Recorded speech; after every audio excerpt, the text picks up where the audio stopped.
ការធ្វើដំណើរឆ្លងកាត់ពេលវេលាមិនថាតែកាលណាគតការឬក៏អតីតកាលនោះទេវានៅតែស្ថិតជាប្រធានបទដែលអាចកំបាំងនិងគួរឲ្យចាប់អារម្មណ៍ជាទីបំផុត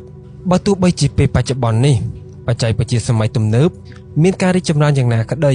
ក៏ពុំមាននរណាម្នាក់អាចបញ្យល់ក្បោះក្បាយស្រាយបំភ្លឺអំពីបញ្ហាមួយនេះបាននៅឡើយសូម្បីតែអ្នកវិទ្យាសាស្ត្របើទោះបីជាយ៉ាងនេះក្តីនៅលើពិភពលោកយើងនេះក៏នៅតែមានមនុស្សមួយចំនួនបានជួបប្រទះនៅរឿងរ៉ាវចម្លែកជាច្រើនមិនថាជាការបាត់ខ្លួនមនុស្សមួយចំនួនយ៉ាងអាត់កំបាំងដោយគ្មានបំសល់តម្រុយអ្វីទាល់តែសោះក៏ត្រូវបានគេជឿជាក់ថាការបាត់ខ្លួនរបស់ពួកគេ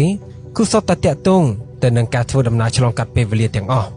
បើទោះបីជាគ្មាននរណាម្នាក់ហ៊ានចេញមុខមកអះអាងអំពីរឿងរ៉ាវអាត់កំបាំងទាំងនេះក៏ដោយក៏នៅតែមានមនុស្សមួយចំនួនបានជឿជាក់យ៉ាងមុតមមថារឿងរ៉ាវចម្លែកទាំង5នេះគឺសុទ្ធសឹងតែជារឿងពិតដែលតាក់ទងនឹងការធ្វើដំណើរឆ្លងកាត់ពេលវេលាយ៉ាងពិតប្រាកដ